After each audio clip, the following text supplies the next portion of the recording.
Yes guys, welcome back to another Fantasy Football Fix YouTube video. My name's FPL Nacho, and in this video we are going to be looking at the top transfers going into game week 11. There are a lot of players that raise their hands. There's great differentials in the game, and I need to discuss exactly what they are for you guys. So as always, if you can, drop a like on this video, and of course smash that subscribe button. It's massively appreciated. Without further ado, let's get into today's video.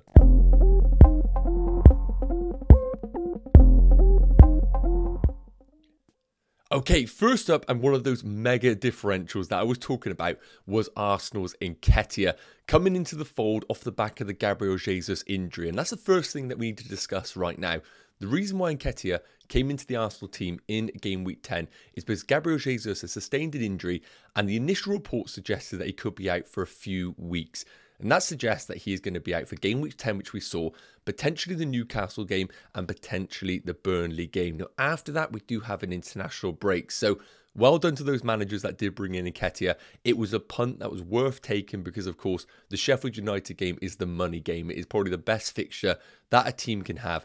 And rightly so, Arsenal walked away 5-0 winners, and Nketiah bagging that hat-trick. So I think the big question right now is Nketiah still an FPL option for our teams? Because when any player scores a hat-trick, he is on our radar. So first up, I want to touch on the underlying numbers for Nketiah. And it's worth noting as well, even though Nketiah has just come into the Arsenal team as a starter, he's actually been getting some significant game time for Arsenal over the season. I believe he's played about 650 minutes, which is really decent because Jesus has already had injuries throughout the season. But game week 10 was the first time where Nketiah really stepped into the Arsenal boots and become the goal scorer in that team. So an XG of 0.51 per 90 is fantastic.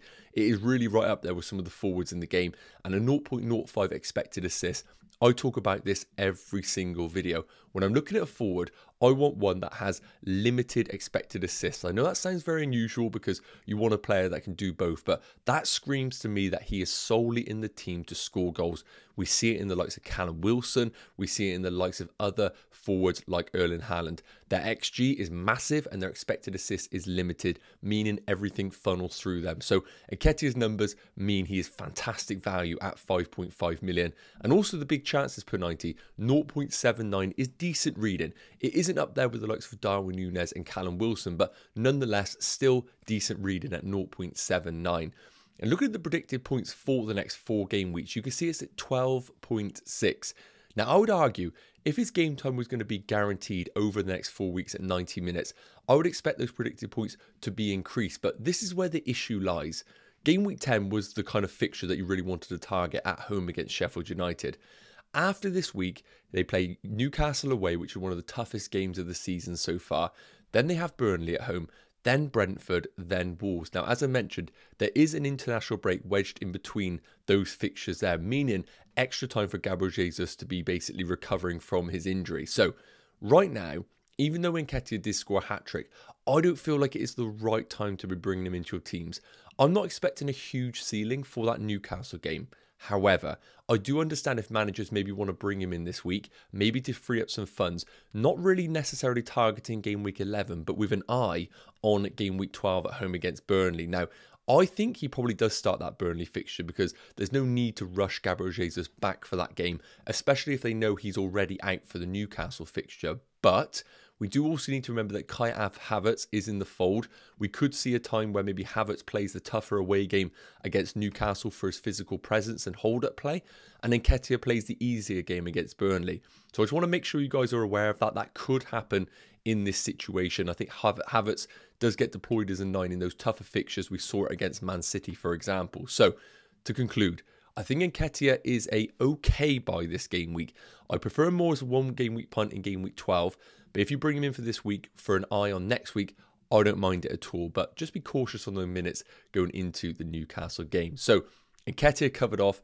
Next up, I want to talk some midfielders who are definitely catching the eye at some decent value.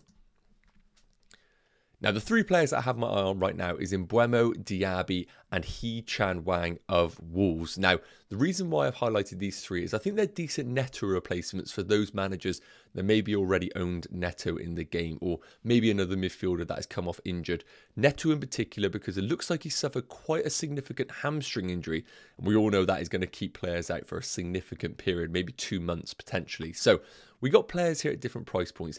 Mbeumo, who continues to deliver in that Brentford team. A lot of people sold him last game week due to their wildcard, and he has bagged another double-digit haul. I was one of those managers that sold him. Diaby at 6.7 million and Hee-Chan at 5.4 million. So it's worth noting, you would need a little bit of money in the bank for Mbeumo and Diaby if you were upgrading from Neto. So first up, let's touch on Mbeumo, because in general, I think we need to talk about him as an FPL option, especially those that sold him. Do we go back there? So XG per 90 at 0.56. It's worth noting he's the only one in this conversation who does take penalties. So we need to note that that does slightly skew his XG per 90, but he still has fantastic open play XG, it is worth noting. And a 0.21 XA per 90, slightly worse than Diaby's, but still some good reading. And the big chances per 90 do fall in Mbeumo's favour at 0.8 per 90. Really solid reading. Now we need to remember, Mbeumo's deployed in different positions in this Brentford team. He's played as a split forward. He's played on the right of a 3. We've also seen him play right wing back. So it's a little bit unpredictable where we see Mbeumo over the course of a 90 minutes. But what is guaranteed is he definitely will play as an advanced player at some point in a game. It just might mean that at points he might regress back to a right wing back role if they are clinging on to a lead, for example, or changing tactics. So he is one of those players that could shift positions, but looking at the numbers, it doesn't massively affect him. He still does get into fantastic goal scoring opportunities. And the reason why he needs to be on our radar is West Ham at home, decent fixture. The two afterwards, Liverpool and Arsenal, aren't ideal. But then he does have Luton at home, which is, as I said, the money fixture in the game. So in terms of Mbeumo, I think he's a player that, although he has Liverpool and Arsenal, you could just bring him in this week knowing that he's going to play consistently on penalties. And I would almost suggest maybe just doing that and not really considering the Liverpool-Arsenal fixture, knowing that you'll get the Luton fixture later down the line. Now, moving on to Diaby, the numbers from a goal threat perspective aren't necessarily there, but we've seen him be the creative force in this Aston Villa team at 0.48 XA per 90. You can see on the big chances, he isn't getting those. In that Aston Villa team, everything is funneling through Ollie Watkins. So it is worth noting, even though Diaby did score in game week 10, I still expect Ollie Watkins to basically accumulate all of the goal scoring opportunities in that Aston Villa team. But Diaby playing as a split forward in that Aston Villa team cannot be ignored at 6.7 million. And while there is competition from the likes of Leon Bailey potentially, I don't see Diaby's place up for grabs right now. I think he is clearly the #1 partner alongside Ollie Watkins. And looking at the fixtures coming up, Forest away, Fulham at home, Spurs away, Bournemouth away.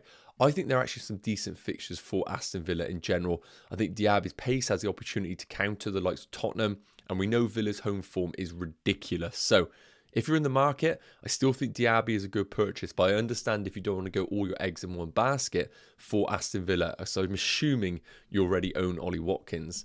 Now, the last player that I want to touch on is Hee-Chan, a player that is massively flown under the radar. He is the biggest differential of the three by a mile. And it's natural because we all got attracted by Neto in that Wolves team. However, it's Hee-Chan that's getting all the goal threat in that Wolves team. 0.42 XG per 90 is ridiculous reading. And the XA isn't necessarily the best, but that's because Neto was the one that was creating everything in that Wolves team. Now, Neto coming out of the Wolves team is probably the biggest reason why I'm a little bit off Hee-Chan as a consideration. I think that could be a big detriment to both Wolves' creation and generally for Wolves as a whole. But game week 11 is Sheffield United at home, a brilliant game. But after that, Tottenham, Fulham, Arsenal. I feel like if you want to go on Hee-Chan, it's good, but after this week, it doesn't really feel like the most beneficial. So because of that reason, I think Hee-Chan is a brilliant option if you don't have any money in the bank. You can downgrade very easily and maybe even free up funds in some case. But I probably would put him third on the list. I probably would have Mbeumo second and Diaby #1. But with an eye on maybe bringing in Mbeumo later down the line for that Luton fixture, maybe moving a sideways move from your other 6.5 million midfielder. But let me know your thoughts in the comments. I just feel like maybe it is worth just doing Mbeumo, ignoring the fixtures in hand, knowing that Brentford can score against any big team in this league. But please do let me know in the comments. So last up, I want to touch on some forwards who are getting massively overlooked in the game, but we need to start considering for our teams. And that is going to be the XG monsters in Callum Wilson and Darwin Núñez. Now, those that tune into the videos know that I am a massive Darwin Núñez fan. I scratch my head every time I don't see him in the Liverpool team, because the players that they have in this team with Trent and Szoboszlai on that right flank is screaming for a player like Darwin Núñez to stretch the game. People like Gakpo do not benefit this Liverpool team dropping into those little 9 pockets or being good ball carriers like Gakpo. They need players who are able to stretch the game and get beyond the defence. And there are no better player in the league, one would argue, than Darwin Núñez for that. And people that held the faith on him got their rewards in game week 10 with a goal and an assist. So first of all, I want to touch on Darwin Núñez as an FPL option. 7.4 million. Now, it's difficult to squeeze either of these players into your teams because you've probably brought Ollie Watkins in last week or a few game weeks ago, and it's almost impossible to sell Ollie Watkins right now because of the fixtures coming up. So I'm not sitting here telling you to sell Ollie Watkins. This is maybe for those managers that are in a situation where they have the scope to maybe go to a 3-4-3 formation and the budget to have another premium forward in their teams. But Darwin Núñez's XG per 90 of 0.99 is right up there with the best, and expected assists of 0.35. So, as I said, I love forwards who have very minimal XA but huge expected goals. But Darwin Núñez is one of those rare cases where his expected goals is one of the best, and then that's a little benefit that he also has the creativity on the side. So he is one of those rare unicorn players that kind of has both in his locker, and the big chances per 90 at 2.15 is ridiculous. Now, look at the fixtures: Luton, Brentford, City, Fulham. They're amazing. I don't even think the City game is a bad fixture for Darwin Núñez. I've seen fragility in that Man City team with players breaking through the lines in the centre of their defence. We saw it with Rashford last night, and we've seen it with Højlund as well. So I do think there's going to be a lot of opportunity for Darwin Núñez to score against Man City, and I expect him to feature in that game. The big question is, do we see sustained game time for Darwin over the next 4 game weeks? And I think the answer is no. I do think Klopp will integrate Gakpo at times into this team, maybe even Jota as a number 9. But I think sometimes players are worth it even if they are rotation risks. And Darwin Núñez is definitely one of those men if you can take the rough with the smooth along the way. The other player I want to talk about is Callum Wilson, who you can see is actually beating Darwin Núñez in a fair few departments, but he's probably one of the few players that does. XG per 90 1.39 is fantastic. It's worth noting he does have penalties in this game, and his non-pen XG per 90 is 1.06. So it's still ridiculous in terms of his open play XG. 0 XA, you guys know I love that. And big chances per 90 at 2.57, one of the best in the league. He is just absolutely funneled through in this team as being the goal scorer between the sticks.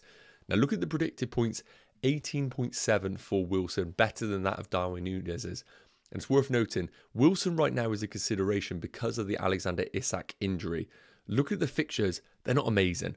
Arsenal, Bournemouth, Chelsea and Man United. Any other team, I would sit here and say, do not buy an asset. But Newcastle at home are a different beast, and we know they can get a result against any team. So even though the fixtures aren't ideal, I get the temptation to go towards Callum Wilson. However, if I was buying one right now, it would hands down be Darwin Núñez. The fixtures are much better for him, and I do think that the ceiling for him is a lot higher than that of Callum Wilson's. Even though his numbers are not as good as Callum Wilson's and he isn't on penalties, I just think he's much more of an explosive asset over this fixture run compared to what Callum Wilson has. And also, Isak's injury, unknown. He could be back in a few weeks, which means Wilson's minutes are really at threat, alongside, of course, the Champions League involvement. That is going to be a big stretch for Newcastle with the injuries that they have right now. So if you can, Darwin Núñez, what an amazing differential for your FPL team. So that is going to wrap up today's top transfers for game week 11. I really hope it's provided some value. As always, if you could let me know in the comments who are your top transfers for the weekend. And as always, please do consider dropping a like and smashing that subscribe button. And I'll see you in the next one. Take care. Cheers.